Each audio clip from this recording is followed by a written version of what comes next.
Welcome to another episode of the Make Mental Health Matter show. I am your host, Kelli Melissa Reinhardt, and every week I'm excited for a new show.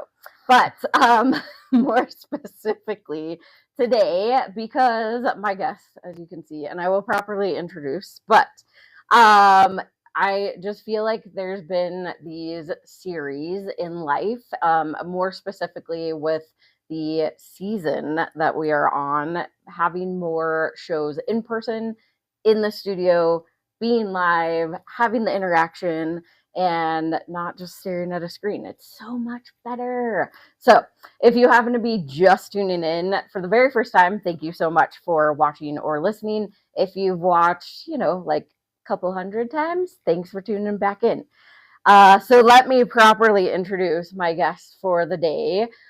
So Vaughn is someone who experiences and lives with mental health challenges, also an advocate, and he was raised in an abusive home, had general trauma from modern life, and got into drugs at a young age. He got clean, went into the hospital for suicidal ideation, and ended up working on an ambulance. He made a big turnaround and actually lost his brother to suicide. Currently, he is a comedian and activist for mental health. So, Vaughn, thank you so much for being here with me today. Thanks for having me. Yeah, this is cool. So, brief, super short synopsis of your life there. Mm-hmm. Can you tell the audience a little bit more about your story? Yeah. So I don't know. Yeah, starting at the beginning. My dad was like a pretty angry dude. He's like one of these guys, not just like out of touch with his emotions, but like he just like thinks he doesn't have any. He thinks that he's always being logical, but doesn't understand like the nature of his own feelings. And that, I guess, is important to note, because then everything else you go through life, when you grow up in an abusive home, it made all the other challenges harder, because like I didn't have anyone to really go to, right? Like the one person that I was supposed to help me through life was also like one of my biggest antagonists. And then, I kind of talk about like just general trauma from growing up in the world. Like modern life is hard enough as it is. Like it's weird in so many ways. We've built a world that is so based in, like our forebrain, like our thinking brain, all these systems of, like it's really not built for kids to begin with. It's not really built for our emotional development to begin with. So much of modern life requires us to suppress ourselves and suppress our emotions. And once again, like I had no one to talk about that with. And then, getting into, I think I first started experimenting with like cigarettes and alcohol when I was like 13 years old. I remember like coming home from middle school and like stealing some of my mom's liquor. And then that escalated pretty seriously throughout my teens and into my early 20s. But I got pretty lucky in my early 20s. I got to go to a pretty good rehab. My mom finally noticed something that was wrong enough that she offered to get me help. And I didn't really think I was a drug addict at first. I thought I had a system, and I got to rehab and they're like, "Oh my God, this is the first time we've heard that. Please tell us more." I was a polysubstance addict. My whole thing was like, "Oh, I just won't, like every week I'll like do a different drug, and that way I won't get addicted to anything, and I can do drugs all day, every day." And then I got to rehab, and they're like, "That if you're using a calendar to get high, maybe that's something an addict would do." And I was like, No. I have a spreadsheet. It's fine. Come on. Have you ever heard of drug addicts using a spreadsheet? No.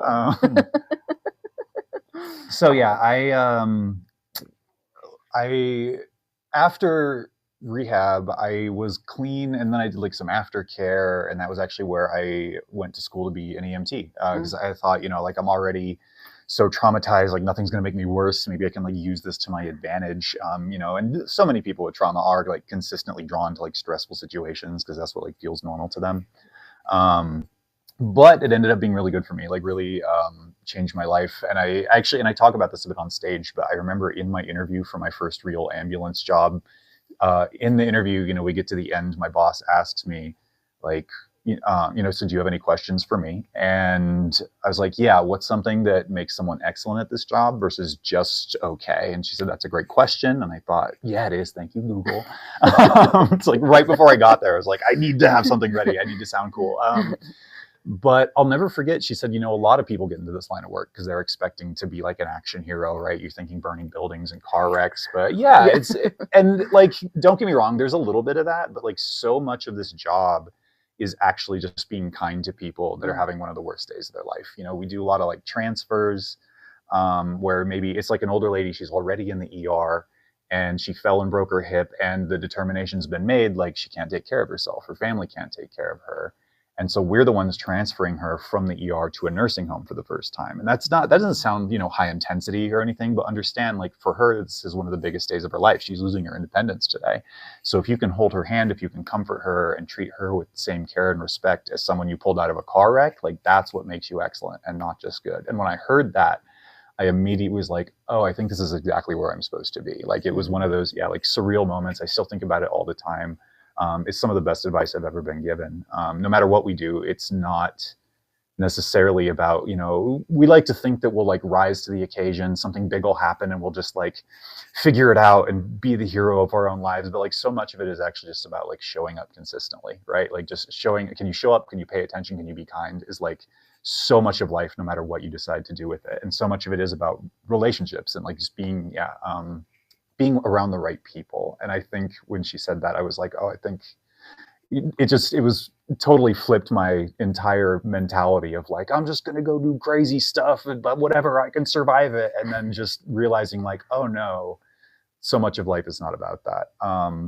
But yeah, and actually, before I worked on the ambulance, I did, after about a year of sobriety, I did relapse really hard. I was, felt very hopeless. I had a pretty serious suicidal ideation. I was I had like a plan and a backup plan, and I was like very close to executing on it. And I've started talking about this on stage, which, as you said, I'm a comedian.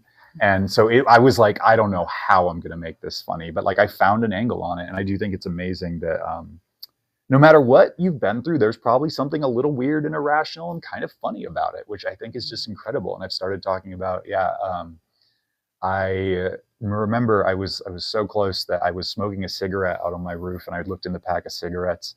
I had like one cigarette left, and I remember thinking like, I don't think I have anything to live for after I smoke that last cigarette, and then I'll do it. But before I could smoke that last cigarette, my mom finally was like, can't ignore this, saved my life again, got me to the hospital. And so I'll tell people like, yeah, so if you think about it, smoking saved my life. I guess, yeah. Right. If you don't want to get sick in 50 years, it's not for you. But if you're not sure you'll make it through today, what are you waiting for? I don't know. Like it's not the best thing to live for, but God, it's something like, and yeah, it's really weird to think about, but yeah, in a way, so and you know what I mean? That's a true story. And that's like a very weird angle to take on it. And it's actually like very dark, but you can always still find that little nugget of like, man, that's so weird that the unexpected happened, and you can make something funny out of that. I've started to develop kind of a specialty around joking around things that you wouldn't think you could joke about, but like, and it really connects with people. It means so much to be able to perform and sort of like breach these subjects. And like when you get a whole room full of people laughing and you realize like, oh yeah, even the people that don't relate super hard with some of the stuff I've been through, like everyone's been through some dark moment, and something weird pulled them out of it, or and we do a lot of shows that are specifically for crowds with a history of addiction, with a history of some kind of mental health issue. And those are the best crowds. Like they resonate so hard. I don't have to explain myself. A lot of the stuff they just get implicitly. But I also really love doing shows for people that maybe don't have that history and they don't know how to breach these subjects. And, for them, mental health or addiction is just this ugly, dirty thing that they'd rather shove to some corner of their mind and not think about. But if you get them, kind of laughing about it and relating to it, they realize like, oh yeah, like we're all a little messed up. Like I can see, like you walk them through it and they can see how someone would get there. And that's really great too, the sort of outreach to people that have no previous understanding. But anyway, yeah, I worked on the ambulance I was in the field for almost 5 years. I spent some time in the dispatch office. And yeah, really big pivotal moment while I was on the ambulance is actually when I started doing comedy. I was warned in rehab, like the first job you get is probably going to end up being your new addiction. Like a lot of bosses love addicts out of rehab. You're going to be their star employee and it's going to kill you. Like you need to be careful because it'll just be your new thing. And luckily I was warned about that because that was me. Like And the thing about emergency work is there's never a shortage of work to be done. Like any shift that is unfilled, I was like, yeah, whatever, I'll come in 6 hours early. I'll work, 5-6 days a week, 12-hour shifts, no problem. And I didn't think it was until one day I took my own blood pressure because I was like feeling off. I was drinking like 4 energy drinks a day, sometimes more. Yeah, just to keep going. And I took my blood pressure. I had like the blood pressure of like a 50-year-old smoker at 25 years old. And I was like, I need to do other things. And I'd always loved comedy, but it was, I don't know, just the way I grew up and the way my parents thought, it was always just implicit that like nobody really does that. Like it was never, they never explicitly told me like, no, you can't do that. But it was just almost expected of like, there's like 3 people in the world who actually do stand up. You're probably not one of them. Don't even, it was just, yeah, like never thought it, but I was like, whatever. And I went to some local shows and I saw there's some amazing comedians out there that a lot of people have probably never even heard of. And I went to like some local shows and I was like, these are just the local randoms and they're so good. But then I went to some open mics and saw those same people bomb. And I was like, oh, anyone can do this. You just gotta like, yeah. So that was kind of my, my intro to it, was just like trying new things, going to shows and realizing like, I probably could do this at least kind of well. And then the more I did it, I started getting pretty good, and and now it's like most of my income comes from that. Sometimes I have to do side gigs, whatever, to like keep up, but mostly it's just comedy, and that's awesome. And I'm on my way to making it my full-time thing. And yeah, and actually I left the ambulance company, I want to say in 2022, to pursue comedy full time. So like, yeah, I mean, it's been going really well, and I've started really developing a voice, and a style that is like pretty unique to me. And I've started helping, and I work a lot with second chance comedy, specifically around like addiction and mental health. I've started helping other newer comedians, kind of like, I've developed that specialty of like, no matter how dark it is, like you can find something that's funny. And so, yeah, and I guess that kind of brings me up to today. And that's my passion. That's what my goal.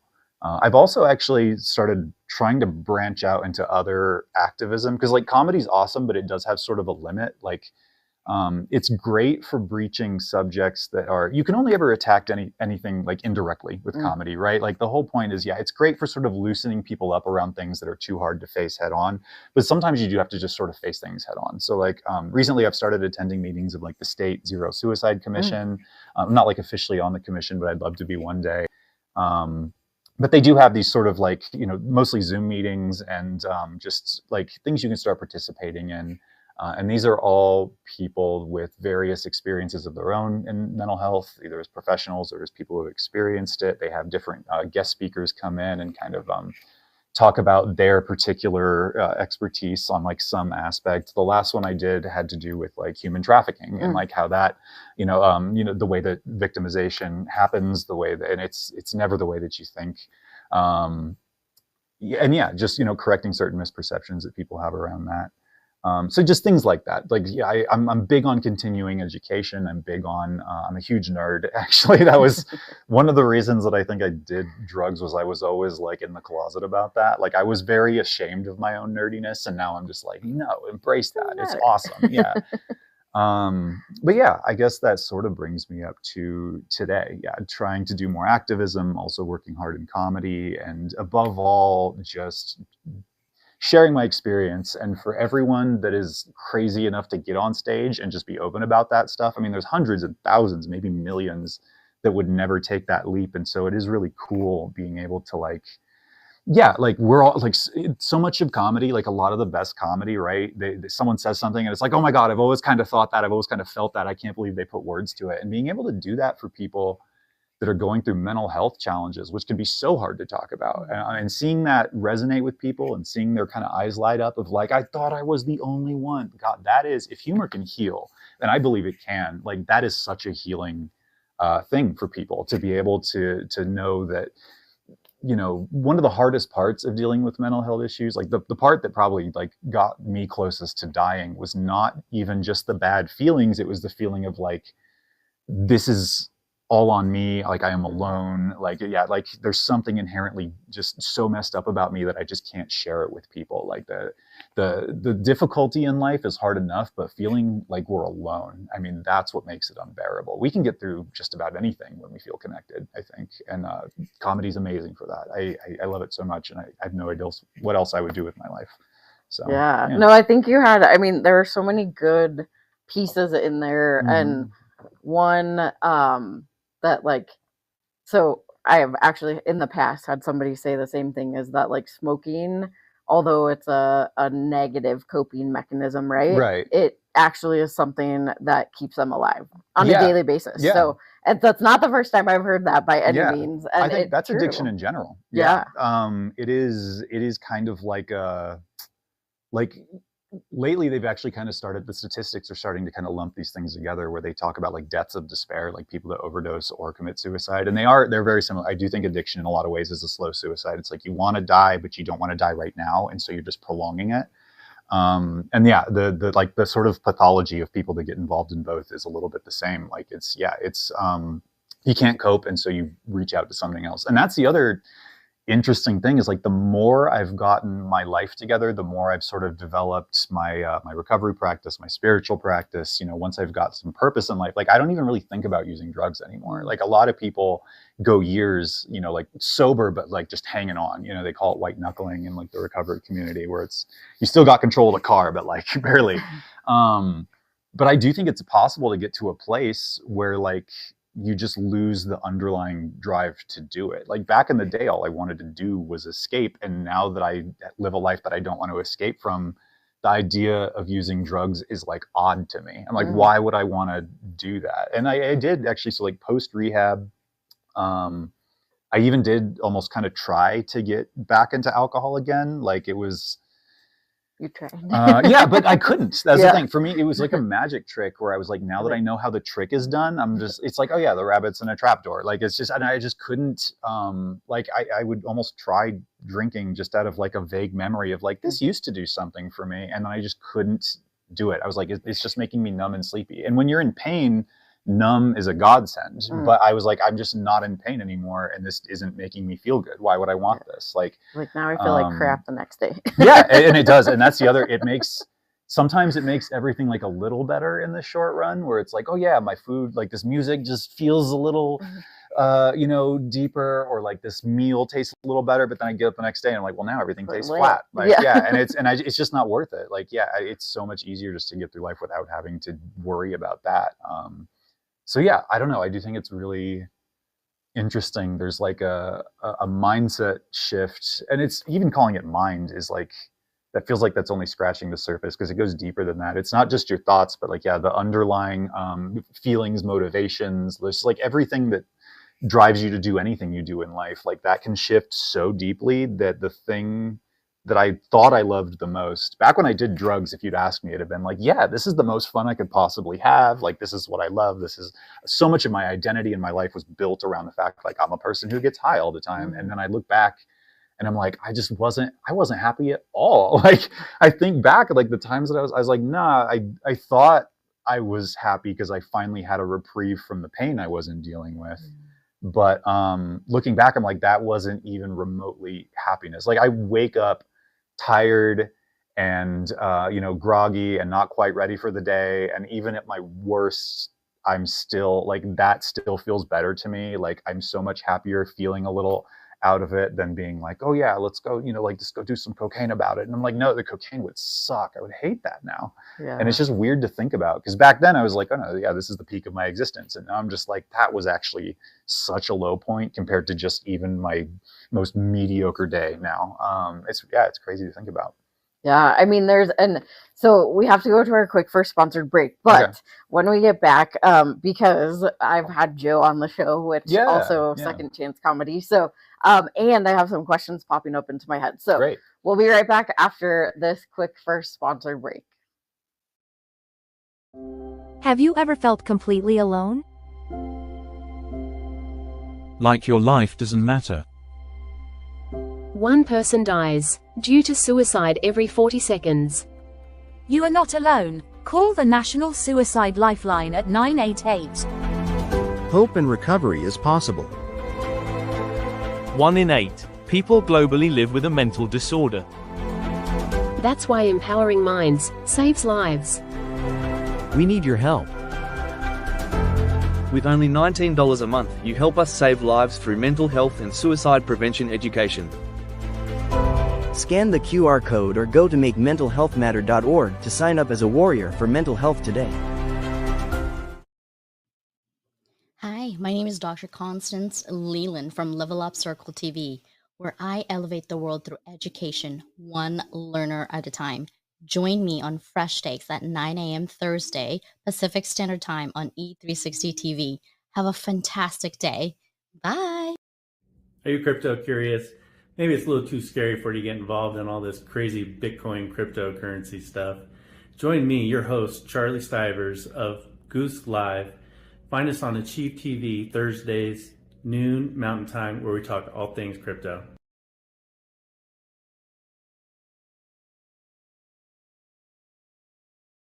And like that, we're back.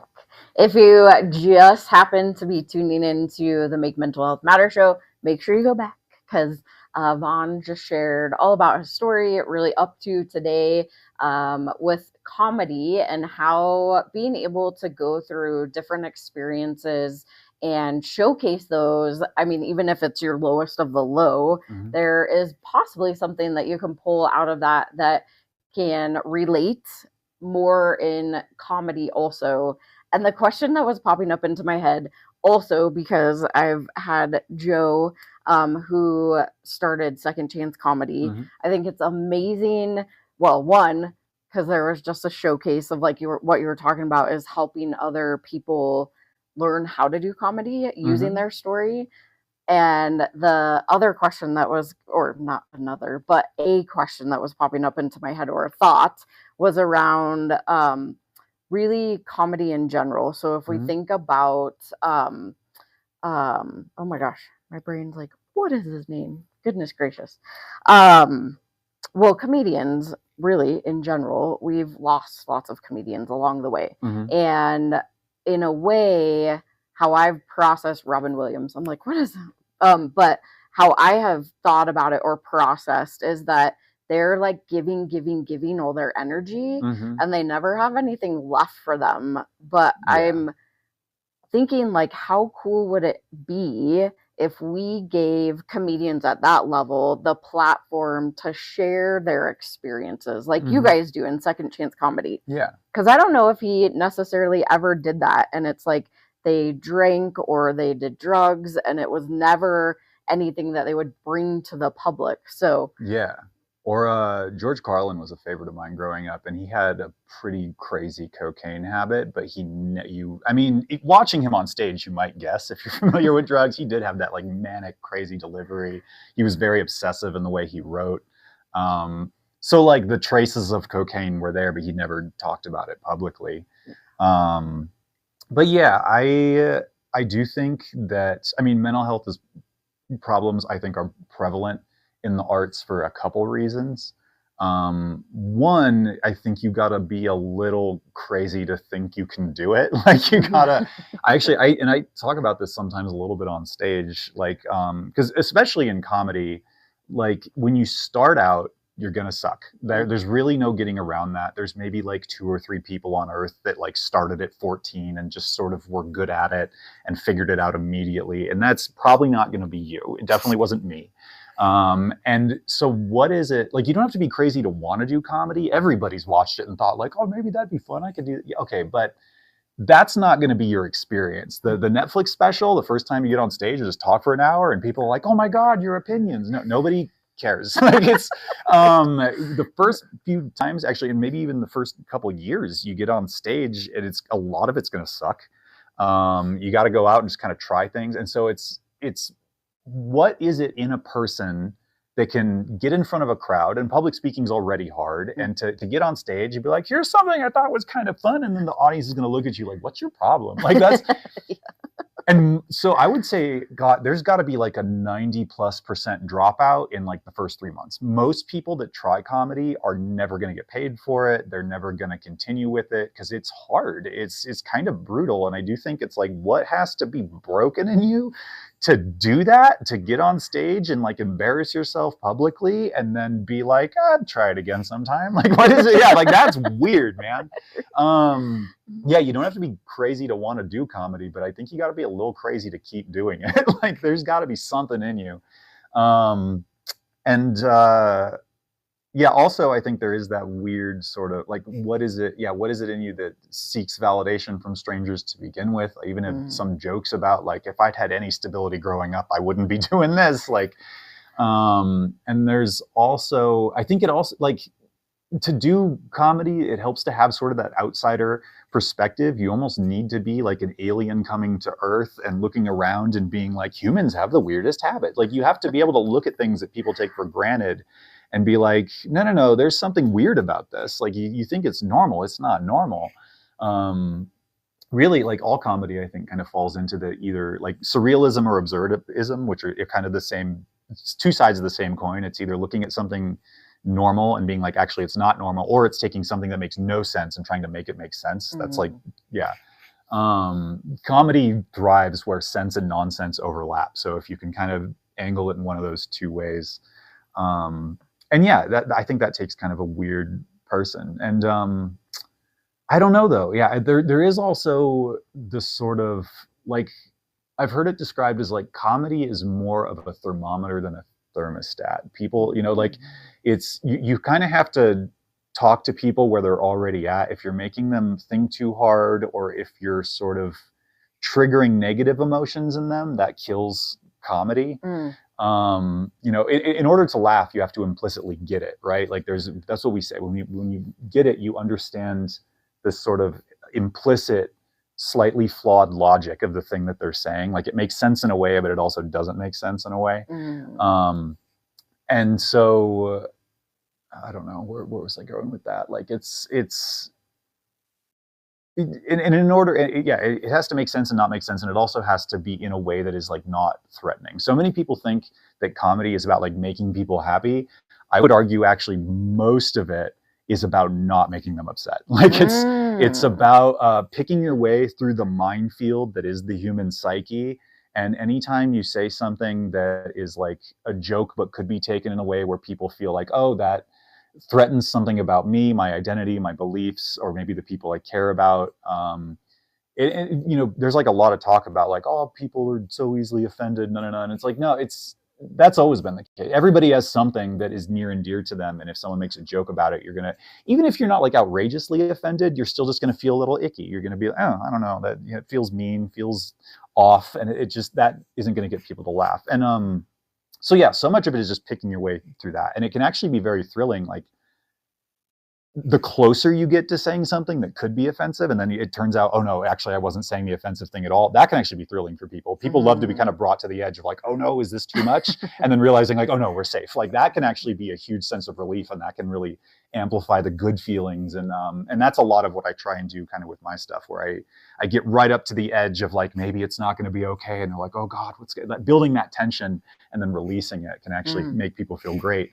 But you go, it's like blackjack. You go even 1/21 and you're out, dude. Like it's, yeah, pulling you can you really, off the stage. Yeah, and you see it all the time. I mean, yeah, when people are new, this is what makes starting so hard. Is so much of it is learning like, where is that line? And it's always different for everybody. Everybody's got a different sense of humor. I think it's one of the most subjective art forms, because like you can paint a painting and people might not like it, but at least they can agree it's a painting. If you get on stage and talk for a while and you think it's funny, but they don't, they'll leave saying that wasn't even comedy. Like that wasn't like that wasn't even art. Yeah, they'll people disagree on even like the definition of comedy. And really it comes down to, did it make me laugh or not? Did I find it funny? But like, that's so subjective. Comedy is all about playing on, the expectation versus the subtle reality that I'm going to reveal to you. But everybody has different expectations. Everyone has different experiences, different psychology. People value things differently. What's horribly offensive to one person might be hilarious to another. And so much of trying to do this professionally is actually just like a subtle trying to map out audiences generally. Like, what are they going to be okay or not okay? And it's even different for comedian to comedian. There's certain people that can get away with saying certain things where it like makes sense coming from them. But if another person said it, they'd be like, oh, I don't know if I like that coming from you. Classic example. So like Black comedians can talk about race in a way that no one wants at this stage in our culture. No one wants to hear some white guy's, you know, like a Black person impression. Like that's considered not okay now. But like 20, 30 years ago, it was considered a lot more acceptable. But the way that, you know, social issues have developed, there's more of a sensitivity around that. And I'm not saying that's a bad thing. I think that's like, it makes sense in the cultural conversation we're having about these things, that we maybe feel a little awkward about it if a white guy is like trivializing or stereotyping people of different races. Or like I have a friend who that I write with frequently. He's like a really little guy, like very non-threatening, and so he can say like really foul stuff, like dirty stuff that like if any other comedian came out and just opened with it, people would be like, ew. But because he's like so kind of just like cute and non-threatening, he can just say like dirty stuff, and the audience thinks it's hilarious because they're like, he's just a little guy, like a little pervert. You're hilarious, you know. Like it's so like you gotta so much of being a comedian is also like not only what do audiences in general like, but like how do they view me in particular, and what are they going to be okay with hearing from me in particular, because it's different. It's so different, and it's very subtle, way more subtle than a lot of people think. It's interesting too. Like, so my brain, I'm total nerd with the brain in general. And understanding why people do what they do. And then also just understanding that fight or flight, which is what you're pretty much talking about, is if I feel threatened, I'm going to fight against what you're saying. Or if I'm just like, that's not funny, I'm going to flight, right? Like I'm out, or I want you out. So the brain, it tells us based on our own experiences how we're going to interpret. And I know that oftentimes, I mean, laughter is so good for your mental health first and foremost.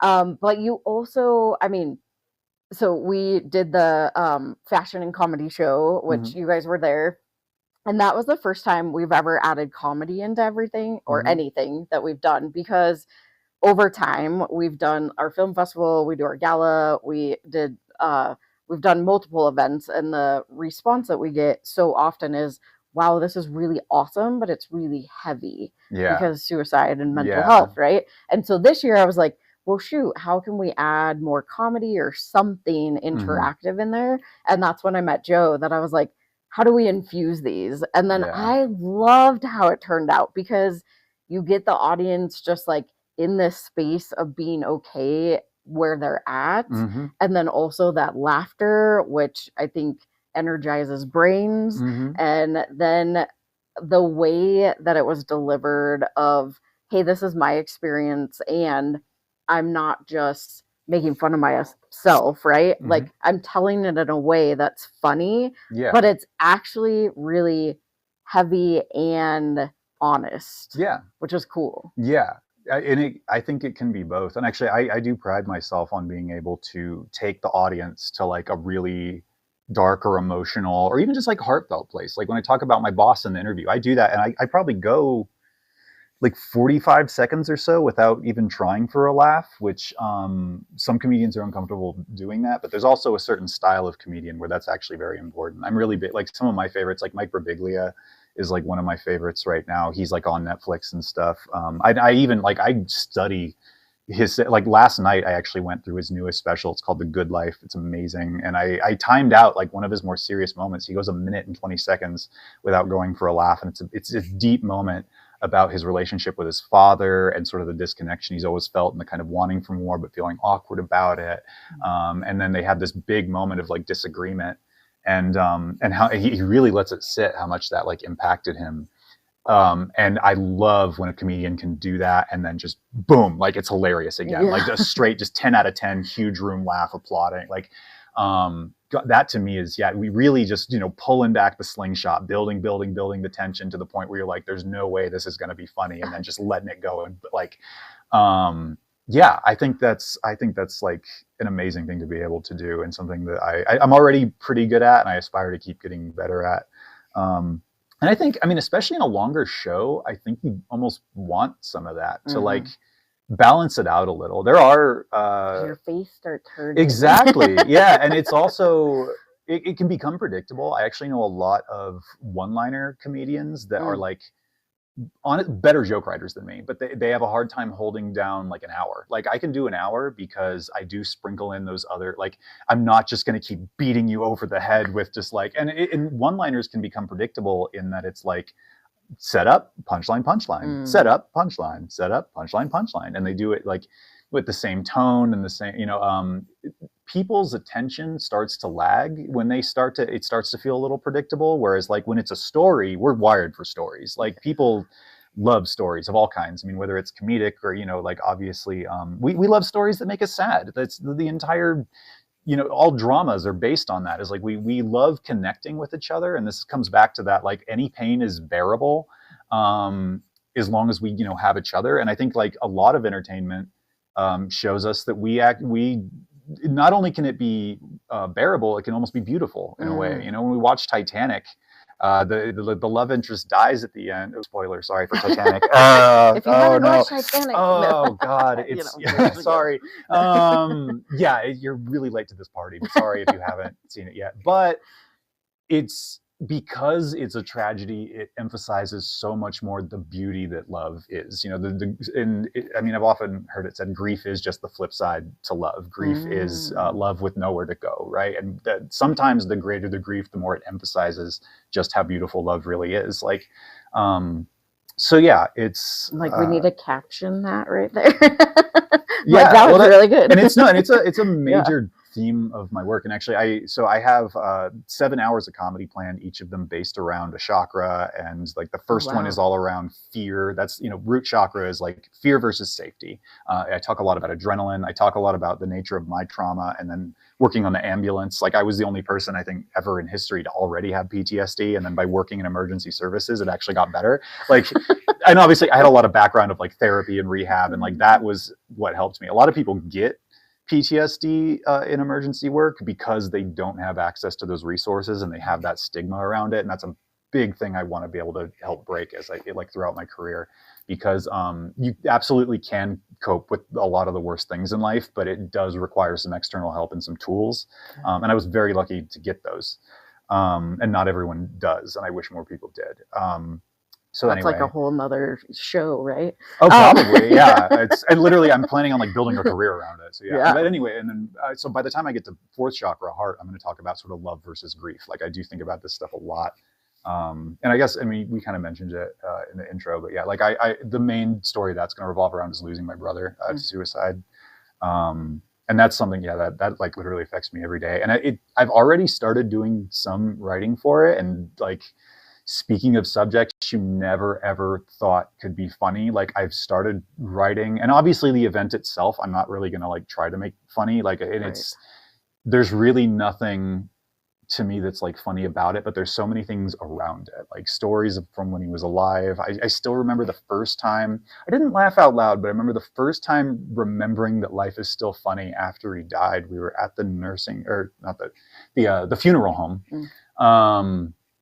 And like the funeral director, very nice, very empathetic lady, but she just in like the most serious tone put this menu in front of us. And it was just like, what kind of charcuterie do you think your loved one would have appreciated? And I was like, this is wild. I'm like, oh my God. Like, yeah. And I still wasn't in the mood to laugh out loud, but I remember thinking like, I'm probably gonna laugh about this one day. Like, this is just, it's so stupid. So yeah, the event itself, not funny, but like just everything around death, and death is so relatable. Everybody at some point is going to lose someone. And everybody goes through grief. And so like, why aren't we, you can talk about it. And there are parts of it that are so irrational and weird. And like, once again, having that like alien perspective of like, isn't it crazy how we all go through this? And it's like so hard that you can, even when something's hard to talk about, you can talk about how it's funny that it's so hard to talk about. Like that layer, take it another layer of abstraction back. And now you can start to attack it from that different angle that, and it lets people know like, yeah, this thing sucks, but isn't it crazy how we all suck? Like, isn't it? Yeah, we all, oh my God, we all deal with this. And when you get a whole room full of people laughing about it and they realize like, yeah, it's not just me. Not only are they saying it, but look at all these people laughing about it. Yeah, we all feel this way. Oh my God.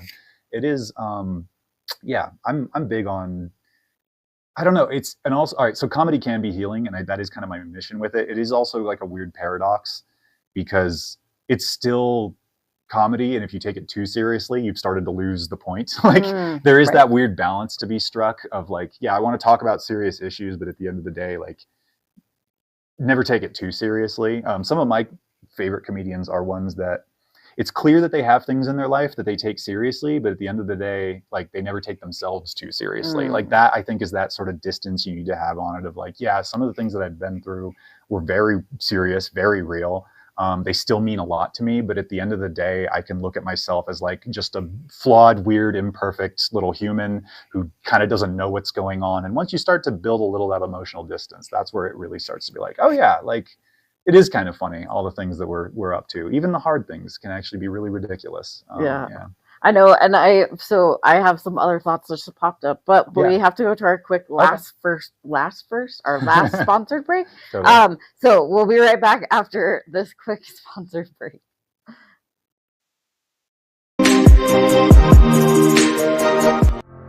1,917 people die daily from suicide globally. I lost my middle sister, Carrie, to a completed suicide on February 20th, 2017. How does Kelli, host of the Make Mental Health Matter show, impact lives? Number 1, awareness. My story, Oliver, it isn't unique. I am a domestic violence survivor and a recovering addict. For 14 years, I was in active addiction. And because of Kelli and the work that she does and the opportunity to have my voice heard, I was able to stay clean and sober and have hit a year. I'm still here. And if it wasn't for Kelli answering my call the day that I thought I was going to take my life. 2, conversation. I'm curious, and I know that I've heard a lot in the BIPOC community, it is very hush-hush. It's like one of those things that you don't talk about. Like you literally feel like it's not a conversation you can have. So can you talk a little bit more about that? First, shout out to Kelli, because I'm glad that she asked the question. I researched you before I went on your show, and I saw how real and authentic you were. And I just appreciate the question because it is different, and we have to have tough, courageous conversations. So yes, I always say I'm a triple diversity threat. I'm a Black woman with multiple disabilities. Now, I'm not really a threat, but to other people, I may be, because people fear the unknown and what they're uncomfortable with. Number 3, education. Kelli's passionate commitment to mental health awareness is a beautiful thing. It's clear in her social media posts, it's clear in the resources that she puts together, in the activities that she provides, her collaboration with organizations, and the consistent way that she continues to deliver a message, encouraging people to understand that they can share openly and to break the stigma around mental health. Kelli's topics cover children and adults, talk about things that we can do as a community, things that we can do individually, and her website is packed with information and resources and all kinds of contacts that you can use to reach out, whether you're dealing with something yourself or you're looking to help somebody else who is struggling. I encourage you to check it out. You worked very hard. Welcome back to the Make Mental Health Matter show. If you happen to be tuning in right now, you have to go back and watch the first half of this. So my guest Vaughn and I are talking about really his story, his journey through mental health challenges, addiction, the loss of his brother to suicide, and really building into recovery, being working on an ambulance, and then also now in comedy, which I know that a lot of the shows that you're doing, you are headlining. So we're going to talk about that in a minute. But I want to go back to what we were talking about before we went to break. Because the comedian that popped into my head, because we were talking about some of them can just say anything, right? And the one that comes to my head is Matt Rife. Yeah. I've been following him a ton lately. I don't even know how I stumbled on him, but I did. Probably And social now, media. yeah. He's got great social media. That is something he excels at.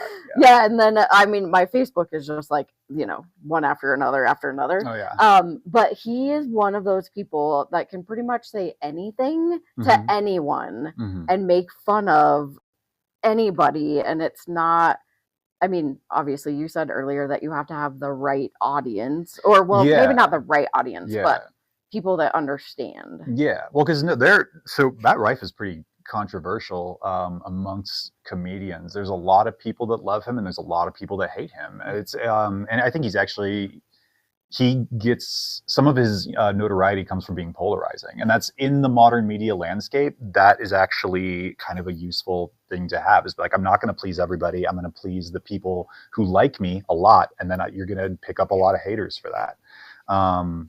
But yeah, and he does have some very clear skill. Personally, I'm not like a big fan of his, just because so his first special, he spent a lot of time complaining about the haters. And I just think, and it's not like he has 0 points. Some people do feel so entitled to say the most awful things online. But at the same time, I'm like, dude, you have everything. Like so many comedians would kill to be where you're at. And all you can do is think about the people that don't like you. Like, it was odd to me. But at the same time, I have a nuanced view about him. There's some people like, oh, he's not funny at all. And I'm like, no, as a comedian, I can sit there and intellectually break down what he's doing. That was a cleverly written joke. Maybe I don't agree with the opinion behind it or the subtext, but like, he does know how to write a joke. That I don't think that can be argued. Some people will say that he can't, but I'm like, no, that's just you not liking what he has to say. But and I see that all the time. There's a lot of comedians that I feel that way about, where it's like, yeah, maybe I think what was behind that joke felt a little ignorant or bigoted or something, but I can at least recognize it as a joke. And actually, the worst thing about those guys isn't even their material. It's that they inspire a bunch of newbies to go out and think like, oh, to be funny, all I got to be is offensive. And it's like, no. Actually, someone that I really like that kind of does that, I didn't think I was going to like his special, but Andrew Schultz, his most recent one, I think it's called Life on Netflix. And it's and actually it gets really heartfelt. It's about him and his wife's struggle with fertility and finally having a kid, and it's really beautiful. And he's so good at going right up to the line. I was kind of talking about earlier, like it sounds like it's got all the ingredients to be terribly offensive, but if you pay close attention, he never really actually denigrates anyone. Like he gets up, he comes up really close to it and makes you think he's about to say something that's like potentially racist or something, but then the way he actually delivers the punchline is like, oh no, he's not actually, trying to put down this group. It seemed like he was going to, but he didn't. He's really good at that. But well, anyway, yeah, I'm curious, like, what drew you in particular to Matt Rife? And so you said it was kind of like, yeah, he can kind of get away with saying anything, and it's for certain people, I think he can. I think there are certain people though that don't like what he's doing or what he has to say. I try and take sort of a middle ground. Like, yeah, he's not necessarily for me, but like, he is doing something right. There's a reason that he has the success he has. It's not nothing. And I think for me, well, I mean, at least when I look at it, it's like I guess comedy in general, right? Like, I love how people can change their perspective of like, I don't have to, you said it earlier, I don't have to take myself as serious as I do every single day, right? Right. I can start joking around about the experiences that I've been through, and maybe not necessarily like how he like targets people and then makes jokes around them and what their experience is, but more so hey, how can we laugh at ourselves? And I think that that's what I love what you guys do more specifically is like, I've been through hell and back, if you want to put it that way, but then I can piece apart all of those, like an addict that has a spreadsheet, right? Like nobody thinks about that, but it's the experience that you had, and you can do it in a way that makes people laugh and identify even themselves in those positions. And I think that's really cool. Yeah. Well, no, and it's interesting. I'm still kind of thinking, and it's related to that, but like the concept of like, oh, you can say anything. It's like, actually, no, it's very, there's so much skill that goes into appearing like you can say anything. And you'll still never hit 100% of the entire population, but like, there's so much skill and craft that goes into it, like being able to like say something potentially offensive and have people still laugh at it. And like I was saying earlier, there's so many newbies that they make that mistake especially like fans of Anthony Jeselnik are one of the hardest to see when they first get up, because he's doing, anyone that's not familiar with him, you can go check out some of his stuff. His whole thing is he plays, like, his stage persona is like a little bit of a psychopath. He says like the most offensive things. But the only reason he gets away with it is because his joke structure is impeccable. He's probably one of the best working comedians as far as like really strict joke structure, and he has to get away with talking about the things that he does.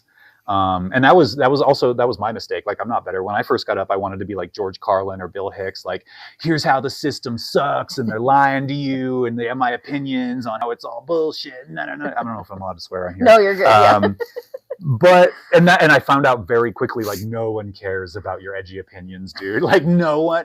There's so much work and structure and craft that goes behind having something to say that's interesting enough and phrased cleverly enough that people are actually interested in hearing it. And so I had to take a big step back, and like very quickly I figured out, like, no one cares about your edgy whatever. Like, you need to, like, I had to go back and be like, I just need to learn to write a joke, any joke, like just about any stupid little thing, like take some of the controversy out of it. That's like a higher skill level. I'm not ready for that. And I just started doing any joke about anything.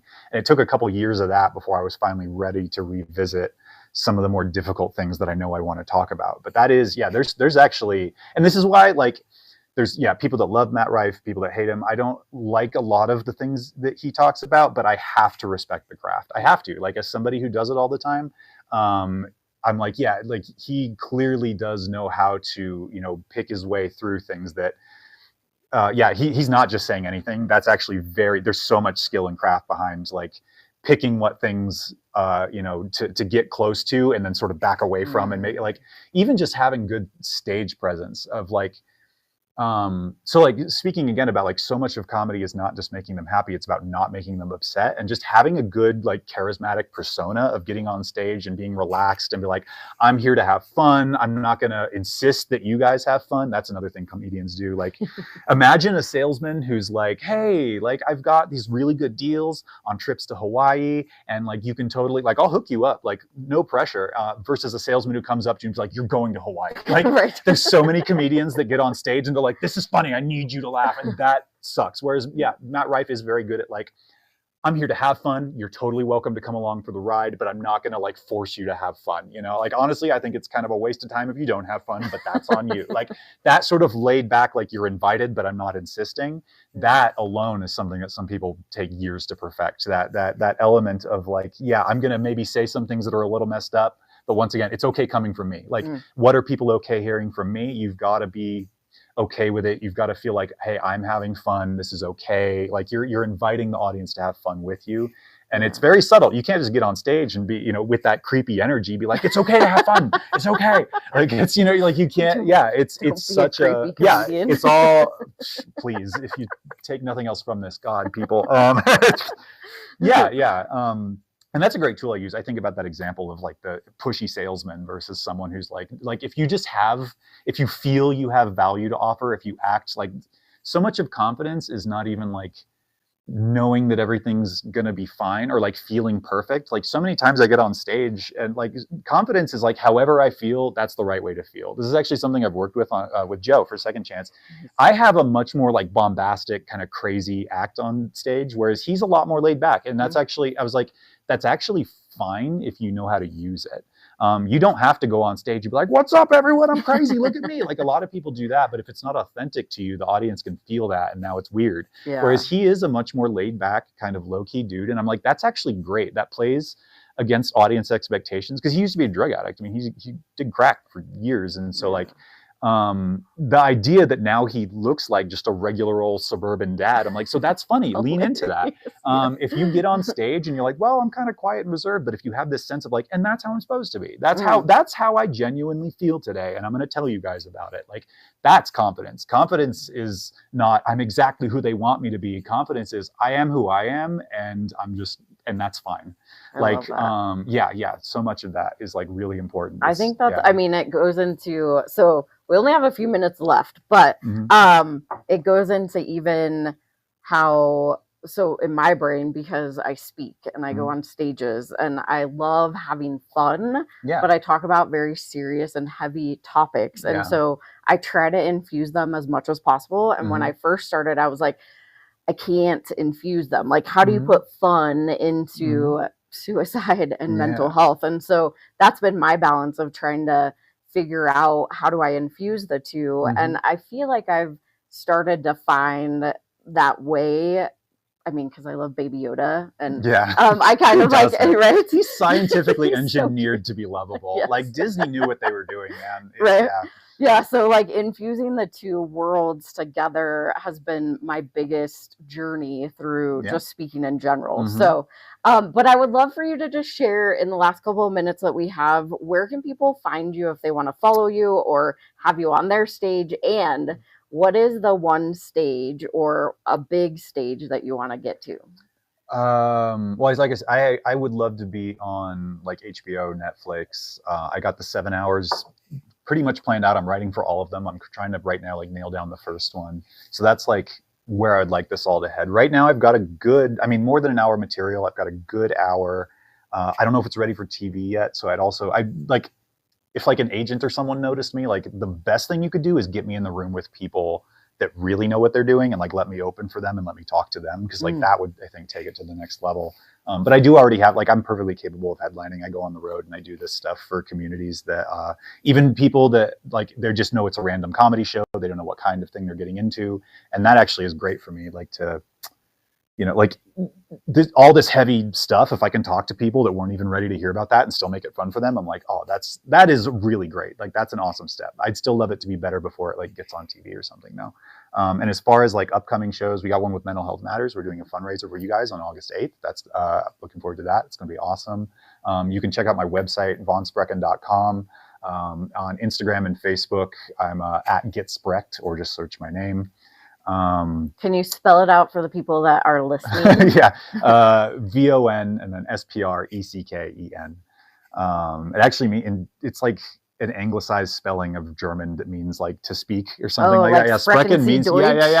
Which, I know, that's like one of the only words I know. That's one of the main ones. Yeah, you're supposed to, and then you say nine. So it's Sprechen Sie Deutsch? Nine. That's one of the easiest. Yeah, you got to know that if you go and you don't speak the language. But yeah, and it's interesting because it's one of those, it's called like an acronym. Like I have a name that's about speaking, and that's like what I do for a living. But so what else? Go to his website. Vonsprecken.com. Yeah, I try and keep my calendar pretty updated. Sometimes I, slack on that, but there's always, there's good shows. And then on my social media, on Instagram, I try and like promote stuff on there. Nice. And look for me on TV one day. That is the goal. Well, I'll have all the show notes below, so you can click on the links, whether you see it on E360 TV or on Dream Vision 7 Radio, or if you happen to go to the YouTube channel. So it was amazing I could like literally talk for hours with you. So we have to put a limit, or we would go all day. We'd do we'd put Joe Rogan to shame, do like a 6 hour. Like, you think 4 hours is a long podcast? Watch this. Like, well, that's Joe when he came on too. I was like, maybe I'll just have everybody back and we'll do like a show. That'd be fun. So, well, no matter what you do, thank you so much for watching or listening to the Make Mental Health Matter show. I will be back next Monday. So I go live every single Monday at 5 a.m. and 5 p.m. on Dream Vision 7 Radio, or you can watch on E360 TV at 5 p.m. Mountain Denver time. And whatever you do, make sure you get some laughter in your life, because laughter is great for your mental health. And if you need some, go to Von's website. But no matter what, have a wonderful day, and I'll see you next Monday. Bye, y'all.